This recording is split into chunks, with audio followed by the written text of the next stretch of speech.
আসসালামু আলাইকুম সম্মত ভিউয়ার্স, কেমন আছেন? অনেকেই ভাই প্রশ্ন করেন যে ইমোতে বা হোয়াটসঅ্যাপে মেসেজ দেন যে ভাইয়া আপনি কি আপার বিক্রি করেন? জি ভাইয়া, আমি আপার পাইকারি বিক্রি করি। এগুলো হচ্ছে ময়মনসিংহের এক ভাই অর্ডার দিচ্ছে 100 ডজন মাল, 100 ডজন আপার, কালার হচ্ছে 6টা। তো যারা আপার নিতে ইচ্ছুক তারা আমার ভিডিওতে দেওয়া নাম্বারে যোগাযোগ করবেন। তো আরও বিভিন্ন ডিজাইন আছে, যে কোনো ডিজাইন আপনাদের চয়েসফুল ডিজাইন থাকলেও দেওয়া যাইব। ঠিক আছে, আপনারা ভিডিওতে নাম্বারে যোগাযোগ করবেন। যে কোনো ডিজাইন যে কোনো কালার দেওয়া সম্ভব।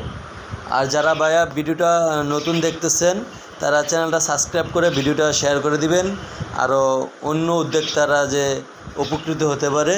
যারা পাইকারি আপার নিয়ে ক্যাঙ্গারু জুতা তৈরি করতে চান তারা সরাসরি আমার কারখানা থেকে পাইকারি জুতা, বিভিন্ন ডিজাইনের পাইকারি এই আপার বা জুতা নিয়ে ব্যবসা করতে পারবেন।